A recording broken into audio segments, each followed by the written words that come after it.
It's a story of a small boy who has always had big dreams and he hasn't been afraid to chase his dreams. That journey has taken him, to different shores, as you mentioned, along the way, he figured out that other founders and dreamers are really his tribe. Varun, you grew up in India wanting to change the country. Then you went to Stanford, you built companies, you worked at a top AI company. And now you are running a bootstrapped compliance software company. When you are successful, then everything gets well, right? Then people accept you who you are. They were trying to protect you. This is their way of loving us. Be comfortable with some people's discomfort around you. Otherwise, I think it is very hard to, really go chase your own dream. I get on a call with a founder at 11 p.m. and it's not even about compliance. It just feels my life's work. The fact that they pay for ComplyJet software and services is just the cherry on top.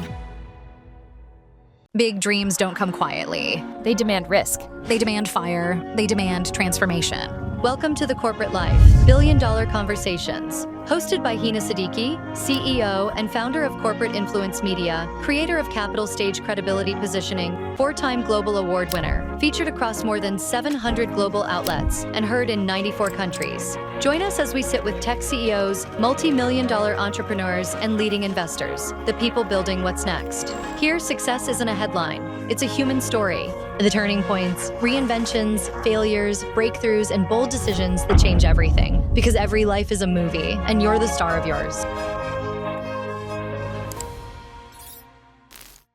Varun, you grew up in India wanting to change the country. Then you went to Stanford, you built companies, you worked at a top AI company. And now you are running a bootstrapped compliance software company and it's profitable. How does that arc make sense? It's a story of a small boy who has always had big dreams and he hasn't been afraid to chase his dreams. That journey has taken him, to different shores, as you mentioned, to Bay Area, to New York, different countries around the world. And along the way, he figured out that other founders and dreamers are really his tribe, they could be present in India, they could be Indians, they could be, Latin Americans migrating to California to build, AI native companies or, anywhere around Europe and the world. And compliance software company is just a way to play a small part in the journey of all of these builders globally. And that, is that boy's life's work and hence, makes complete sense to him. Yeah. So what shaped you when you were growing up in Haridwar? Like where did that ambition come from? Because for most of us Indians, that patriotism comes from the cricket field. What was that for you? I, grew up in a lower middle class background. Most of the people in my family were doing, salaried jobs and stability was, quite important. One thing which, I saw a lot in my family, especially from my grandmother, is there was always a focus on people who were less privileged than us. She would, contribute a lot to, other people, not only, distant relatives, but everyone around. And she was not very educated, but she was seen as, this really kind. She had the wisdom, exactly. And somewhere along the way, I think the young Varun really embraced those values that how can I, also help others? That seems, a very meaningful thing to do. I would see the satisfaction which was present for my grandmother, and that seemed really authentic and real. And a young man's ego and ambition, expanded upon that why stop at, a few people? I am growing up in a country where there are hundreds of millions of people who have, needs of different kinds which are not fulfilled. So why not, take a swing at that? I would also say that I was very lucky. I got access to many opportunities, both education and professional, which made it super clear that there may not be wisdom in the young boy, but he possesses a lot of skills which are paid really well in the professional market out there.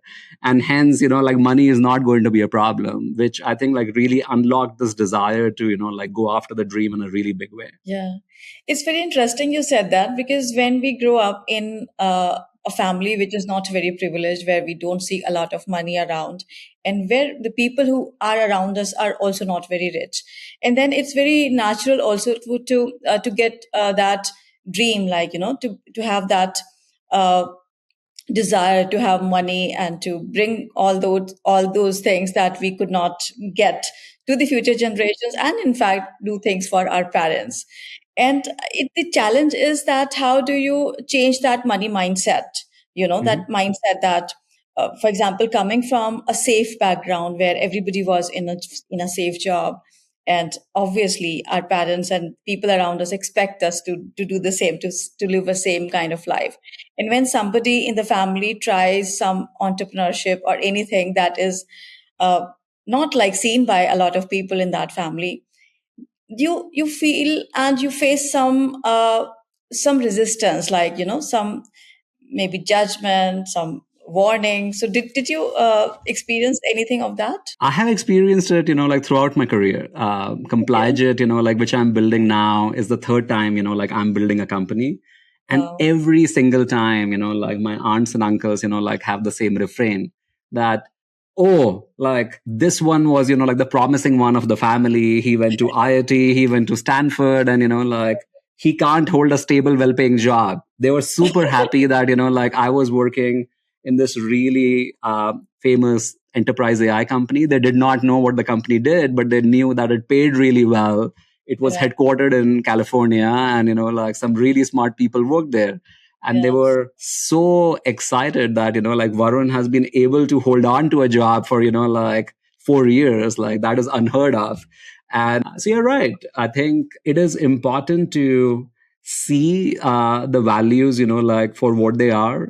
They are, like very important, like they give you a sense of who you Yeah. are and where you come from. They try to uh, protect you. they're trying to protect you, and yet, like it is important to not let that bind you from, like going Correct. where you I love want to that. be. Yeah. And it is important to break out of the shell, like it's the story, right? Like there is a story that, like the family tells itself of, like what it is about. And I am trying to create a second story that, like, yes, all of this is true, but like there can be more, like to it. And a lot of people, like would be uncomfortable about that. And I think it is important to, like be comfortable with some people's discomfort around you. Otherwise, I think it is very hard to, like really go chase your own dreams. I resonate with that part of your story because when we are from a family which is a kind of middle class or lower middle class, or even upper middle class, we have certain expectations imposed on us, and especially when, because I was a girl, so it was more likely, like for me, because I had to stay in some limitations, like, you know that you come from there, so you can't do that, you can't do this, you can't go out, you can't stay out of home after this time, that kind of story. And then when you do it, then you face a lot of resistance. But then when you achieve, when you are successful, then everything gets well, right? Then people accept you who you are, because they were trying to protect you, because they did not see that kind of story. They did not see that kind of transformation for women, for example, for me. So obviously this is their way of loving us. Absolutely. And I think that thanks for, like sharing, like some of the things that you have, like grappled with. I agree that there is a lot, like which lies between the skin and the bone. And, like all of us, like have to go through our, like own internal, like journey. And I think I have seen, like another, like piece, some of my, like friends and colleagues, like who grew up in business families. I think like there is an incredible amount of learning which happens around the dinner table. You are talking about, like what is it like to try and collect money from, like all of your, like customers, and, like what are some of the things that you're doing in order to, like grow your business. And I think like when you are not growing up around those, like conversations, a lot of the things, like you have to learn when, for example, you are building, like something on your own, Yeah. and going out there, like and offering something, and like feel the vulnerability of that, like I think as a result, I feel like some of it is deeply cultural. Like how many, like people send, like their boys and girls to do a job, and, like some of it is, like because of safety concerns, but it does hold, like the kids back. And that's a question, like as much for us, like what are we doing today, like to make sure that the next generation, is not held back. Exactly. I love when you said that. Like, we have to keep that balance. Like, we need to respect that love, which comes in the form of protection. And also, we don't need to stay in that limitation forever, because otherwise we would not go beyond what we have learned so far. And the other thing, what you said is, when we are not growing up in a business kind of family, we have not learned it at the dinner tables. But then we have a lot more fire than those people, because then we have that fire in our belly that, okay, I'm going to make it. I'm going to prove that to the world that, okay, I can do it. Later on, it becomes something different where, I mean, you are doing it for your own satisfaction and for your own impact. But it starts with, like, I would prove that I can do it. Did that happen to you ever? Yeah, I think to me, there has been, like this deeply held sense of I received a lot of love as a kid. And I think like that was, in my opinion, really fundamental, because what I got from that, like love, like from not only my parents, but, like a lot of people around me, is that everything is possible and we love you, like for who you are. And I think like that is really important. As a entrepreneur, there are going to be more moments than, like you can count when, like you are going to be rejected. And if you do not have, like belief in yourself, a healthy self-esteem, then the journey is going to be much harder than, like it already is. So I think like there is that part of it that I received, like that in oodles, and, like would doubt a lot about, like what I'm doing and, like how I'm doing it. But, like I wouldn't doubt myself at, like some fundamental level. And I think this whole idea of, like, do you really care about, like what you're doing is something that, like I have seen for myself. Like it is very easy to, like fall in love with really big ideas, or the idea of, like some big impact that is especially, like possible for folks who have more opportunities than others. Like, and often you realize that, okay, like this impact sounds great on paper, and perhaps I raised a lot of money, like selling that dream, but this is not what I truly enjoy. Perhaps, like I enjoy something, like really different. And when you enjoy something, like it feels like play, it does not feel like work. And Like, it you can't, like stop it. Like what seems hard to others comes naturally to you. And I remember, like there was a person, like I met a long time ago, like he encapsulated it really well. He came from a business family, was working in a top 3 consulting firm in India. And he told me, like a couple of years later, that like everything was a big struggle, Varun. And then I went back and I started a trucking business, and it felt so natural. Like dealing with these truckers day in, day out at like 2 a.m. felt natural to me, versus responding to, like the emails about the feedback on a slide deck. So I think, it, like, yeah, and you know it in your bones, and everybody is like, the kick for everybody is different. I would say, like, some Mhm. things excite some people and the other things excite some people. So it's always a combination of things, and it's not the same for everybody. So when you went to Stanford, what changed for you? And I mean, how did you start seeing the world? Was that a different way of looking at the world after you experienced that? I definitely think that I became far more ambitious after, like spending a couple of years at Stanford. Like I had grown up in a small city in India, in Haridwar, and then, like went to a really nice place where I met a lot of smart people. And I could feel that, yes, like I belong here, and, like I did reasonably well. Uh, at Stanford, though, like one thing became really clear, that the difference between people who are doing amazing big things versus, like people who don't, is usually about imagination and courage. There is not a lot different between a Vinod Khosla or a Bill Gates versus, like another Harvard or Stanford student. The difference is that like both of these individuals always dreamed really big, and, like would not settle for anything less. Yeah. There is a price to be paid for that, mind you, right? Like that's the other thing you realize very quickly when you are places like Stanford, that a lot of discontent is possible because nothing that you do seems good enough. And, like everyone is asking you, how are you going to change the world? Therefore, like it puts a lot of pressure on you. But overall, I would say that it was really, like helpful in understanding what role technology can play. I think like that was something that I embraced, like while I was there. I could see that I belong, like with all of these people who are attempting to change the world. I think the question for me was, what is it that I care a lot about? And that was not clear to me, like while I was there. And I was clear that I would continue searching for that answer. And it felt to me that the answer was to be found in India rather than in US. And therefore I decided to move back, like shortly after I graduated. And I think that was super helpful. Yeah, so you came back to build in payments and e-commerce. What did you learn about building in India versus building in Silicon Valley? Because building in Silicon Valley comes with its own advantages and of course some disadvantages too.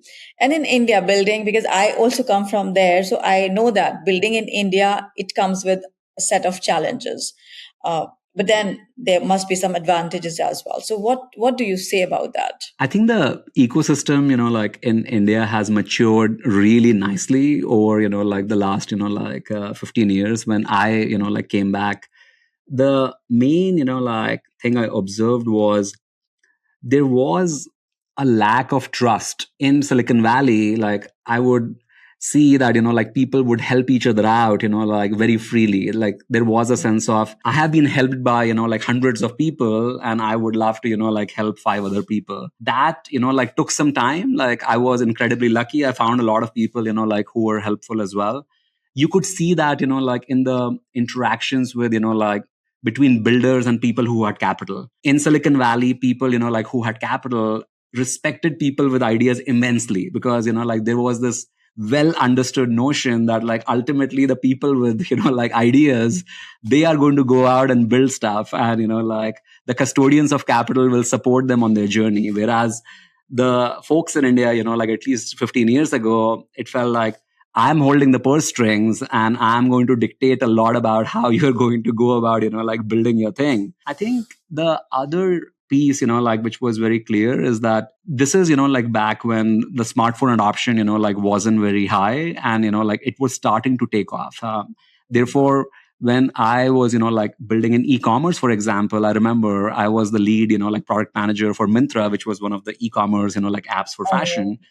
And we built it and it grew like weed, like we, like shot past all our goals by about 10x, like in a matter of, like a few weeks. We believed that, like about maybe 2 or 3% of, like people who were using our website would come and, like shop on this mobile app. You could only see so much. Yeah. The number was like 10x higher. Like people loved it. So I think, and they would tell me stories like, I spend an hour, like on my commute while I'm in a bus. I can, like now go through all of these, like dresses. As soon as the discount is available, I can shop. So I think like a So lot, convenient, of course. Yeah. it's amazingly convenient. And like things which, like people started doing in India, like all these technology companies said, you do not trust online shopping, it's fine, we'll send it to you, and then, like if it doesn't fit you, you don't like it, you can return it, no questions asked. So I think a lot of these foundational pieces around access to high quality data, access to data through phone, like anywhere you are, having, like a notion of people who trust you so you do not feel like any choice is, like very high stakes. I think like those are things which had happened for a much longer time, and Yes. consumers in India were, like feeling and seeing that for the very first time. And it brought about a seminal change in, like people's behavior. Like today we look at how people are, like ordering things, like in 10 minutes in India, and they do not even, like think about like shopping for the week. Like it feels like, who does that now? It did not happen overnight. I think like there have been, like a lot of these investments which have happened, which has brought the consumer behavior to, like where it is today. Therefore, it was incredibly exciting to see all of this growth, like, and be part of that during those early years of my career in Exactly. India. Right, right. Because your ambition was to change the country, and perhaps that brought you back to India back. And then, of course, there would be challenges, and challenges are everywhere. I would say that different kind of challenges everywhere.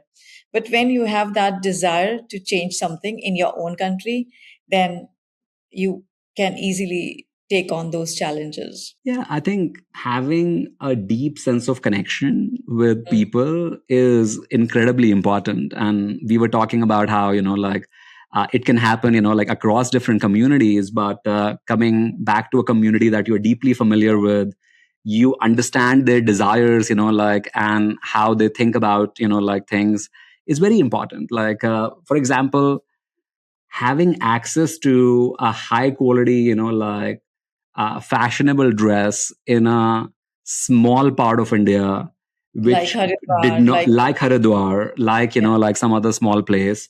yeah, And you are able to, look at the picture of a friend on Facebook, and then you are able to order exactly the same thing and it would arrive, in a day. That yeah, was yeah. magic. And that, fulfilled, this deeply held aspiration, which went far beyond convenient fashion. It was about self-esteem. It was how you saw yourself. Like all of these people who used to go to a Bombay, a Delhi, to shop, or people who were well heeled would go to a Dubai. They didn't have to go. Like there were brands like Mango and which were Exactly. just coming to India, and they were available, wherever you are, you can get it. So people were incredibly surprised that I ended up spending about 5 to 6 years of my life in fashion e-commerce. But I learned a lot, about people's emotions and motivations and why is it so important for them to look good. It's a really human, and universal desire. So yeah, I'm grateful for, the time I spent there. Exactly. I love that. So now tell us about the ComplyJet story. Like, how did it start? What are you doing there? And how is it going? How do you feel on a day-to-day basis? As I mentioned in earlier, I was working in an enterprise, company, working with very, very large, customers, banks, and insurance companies, which we all know on a first name basis. On the side, though, I was also interacting with a lot of founders, in India, in Silicon Valley. In a lot of cases, I had invested in them. I had, played the role of an advisor, and I could see that security and compliance, concerns would come up for all of these, founders very early in their journey. They found it hard to, be trustworthy for, their prospects. And on the other side, we were seeing these massive, companies spend, 6 months, 12 months, going through security reviews, for, our products at Instabase. So it felt that hey, this is a really, important problem. How do you make B2B businesses more trustworthy over internet, felt such a critical, problem. And I was seeing how a lot of, AI models are coming in. They can, help you understand a lot of data, which is required to, process and security reviews for compliance. It felt like a new approach, which is, very founder friendly and, can leverage all the new, technologies which are now available, can Mm. help, build something. And one of my first bosses, he, had this maxim that if you think that something is saturated, the only thing you need is sharp nails. You need to, continue to Yeah. scratch to, figure out new insights. And I think that that's what we have done at ComplyJet over the last couple of years. We have built an AI native, experience for small companies. We have built an AI native organization, which has been incredible. I think the work that we are able to do with a small team of 10 to 12 people, it would not have been possible to pull off, even with 60 or 70 people, just 2 years ago. So that's been, incredible. And I think a lot of the choices, I'm making about who to focus on, for sales, are we raising capital or not, are informed by just having seen or participated in journeys of hundreds of founders, as an investor, as an advisor, as an entrepreneur myself. And that conviction, is so interesting. There are, times when I get on a call with a founder at 11 p.m. And it's not even about compliance. Like, I am advising them about a round they are raising. I'm advising them about a team they are building. And it just feels my life's work. Like, it's not something that I am telling to myself, like intellectually. Like, I am willing to go to any length to support, like these founders. And it feels like a privilege that I'm able to play a small part in their journey. The fact that they pay for ComplyJet software and services is just the cherry on top. And That's very nice. Smart as don't well. tell that to my customers, like they should not come back renegotiating, like their contracts with me. Like, that is real, like it does not feel like work. I have, like talked to hundreds of founders over the last 2 years. It does not feel like sales. I I love show that up. approach. Yeah.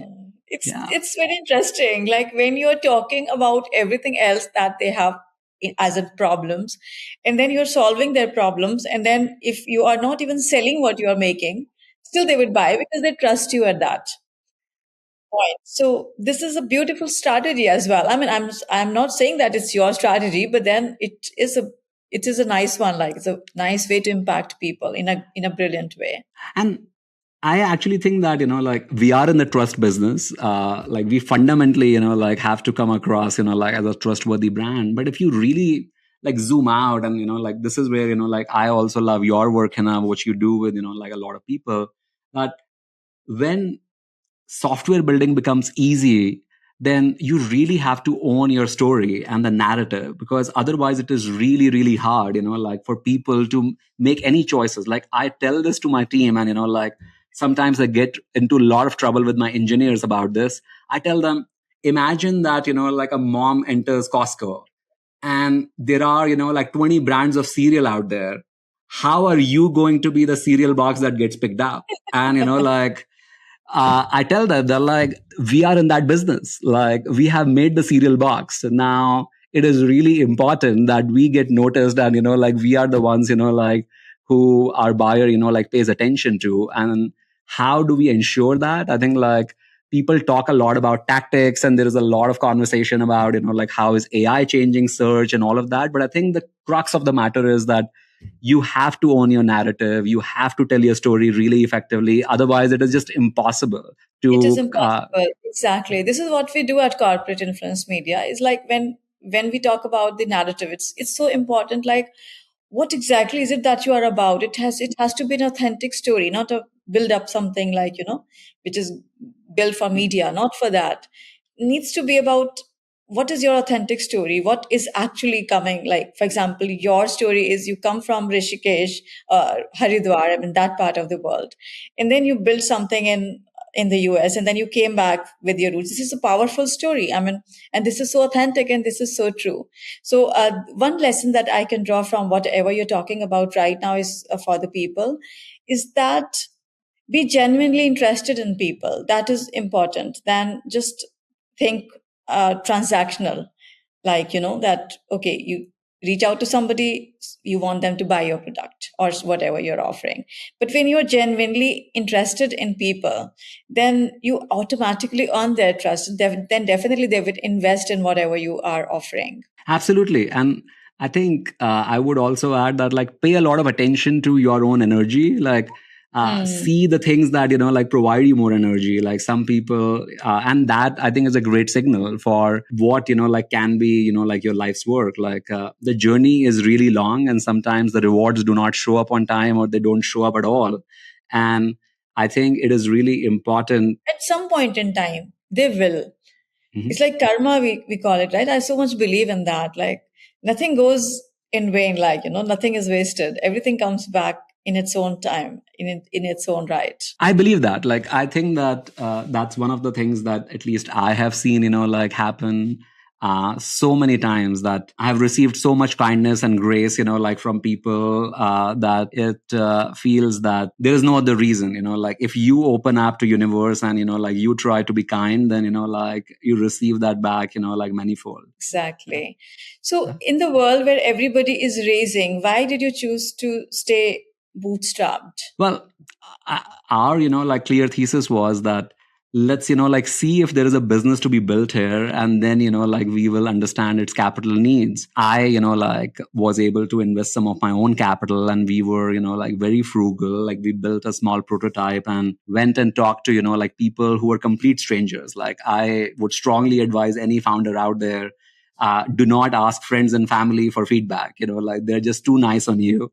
Go like talk to strangers. Once you do that, like it was clear that like there was a need, and like people were willing to pay, and we were able to get to like the first 10 to 15 customers. Like we had enough money in the bank, and the question was like, what is it that like we can do with capital? Like it's like I'm no longer at that place where like an article in TechCrunch like does a lot like to my self-esteem. And we like saw that there was a lot of like conviction in building a content-based GTM engine.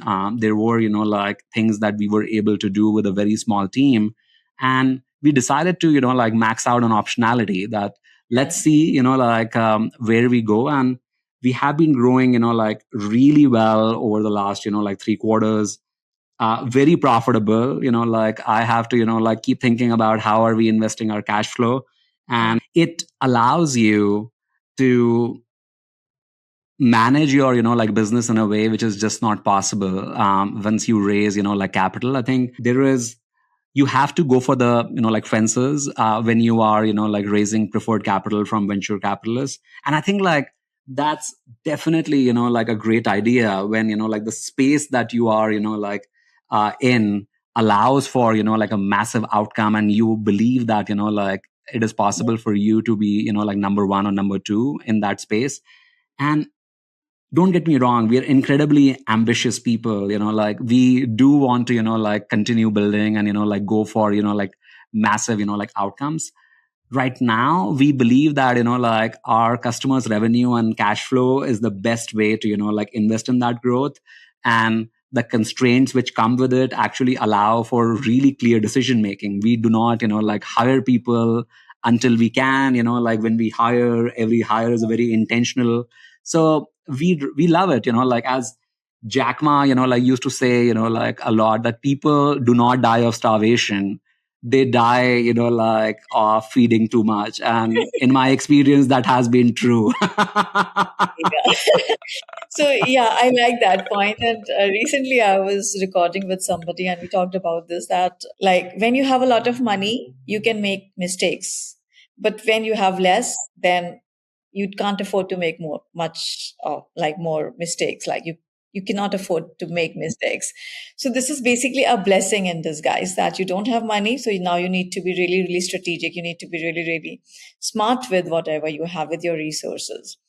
But if you have money, then you might use it in a way which might elongate that journey of getting to your next milestone. I think you raise an important point, and this is actually one area that I've heard a lot from bootstrap founders, that sometimes they like stay too defensive. Like I like having been on both sides of the table, like believe that like that can be helpful. For example, 2 quarters ago like I could see the momentum like in our pipeline, and it was very clear that like things are like picking up pace. We like hired like couple of sellers, like we started like hiring for customer success roles, because I knew that in order to ramp them up like I would need at least a quarter. And by then like I expected like our pipeline to be much bigger, and that has happened. And now like we are at a place where we are investing a lot more in our marketing, like because a lot of like the sales like motion is working. I think it is important to have the ability to modulate, just like like really wise and educated individual like should have the grace to talk to a king and a beggar, like both. Yeah, I think in a business also you need like to understand like what's your context, when is the time to like put a lot of your chips on the table, when do you need to like play safe, and like what's the margin of safety that you are like comfortable with. And whenever we trap ourselves into just one way of operating and thinking, I think like it is a suboptimal outcome, whether yeah, you are yeah. just chasing growth for the sake of it, or just like letting like money pile up in the bank account. Like either of them like don't seem ideal to me. So your family must be now proud of you for going into the entrepreneurship. It's very interesting. Like a lot of my aunts and uncles, like who are incredibly, like disappointed earlier, they are, like they see that like we are doing well at ComplyJet. They are proud of like that, and they, in case of my like parents, especially my mom, she mostly cares about like how happy I am. She doesn't need to like ask me how ComplyJet is doing. She just sees me and spends like 5 minutes talking to me to understand that like in a very visceral way. So she has been really happy, like, because she sees that I have so much energy. I'm doing, like more work than I have done in years. And, like I have the energy to keep going. And she also like knows that it's very important to me to create high quality, like opportunities for folks, like in India and around the world. And we have been able to do that, like as we are expanding the ComplyJet team. So she takes a lot of pride in that we are able to, like have that sort of an impact. And she knows how meaningful it is to me. Yeah, I love that. Get ready for the ultimate challenge, this or that. Choose fast, trust your instincts, and let's go. Varun, now let's play a game. I love to play this game with every guest on the show, and it's called This or That. I'll give you two options. You just need to pick one instinctively. So are you ready? Sure. I'm on it. India or Silicon Valley? Where does your soul build? India. Stanford or the street? Which taught you more? The street. Raise VC or stay bootstrapped? Stay bootstrapped. Build something unique or build something useful? Build something useful. Payments, e-commerce or compliance? Which one was really you? Payments. Change India or change the world? Change the world. The founder who fits in or the one who never did? The one who never did. Oh, same. I resonate with that so much. Profitable and small or funded and fast? Profitable and small. Product person or business person? Which one are you really? Business person. Haridwar or Stanford? Which one shaped you more? Haridwar. Well played. I love that. It was quick, pretty quick. Thank you. Varun, we believe that every life is a movie and you are the star of yours. So if your life is a movie, which it definitely is, like a Bollywood blockbuster, what is the title of that movie? The title of, like this movie is, this movie is about a boy, like in search of, like his dreams and going after that. So I would say, like Boy in Love with the World. Like that's, like the name of the movie. Yeah. Amazing. So where do you see yourself in the next 5 years? Like, what are you doing? I see myself, like scaling up, like ComplyJet, like hopefully reach, like and touch, like the lives of like thousands of, like founders globally. Like we have made a strong start, like at that. I see myself, like doing, like a few Olympic triathlons. Like I don't know swimming right now, but I'm very passionate about, like running and, like, so that's something that new that, like I'm trying. And I would love to continue exploring new spaces. Like I have already lived in 5 countries, like so far.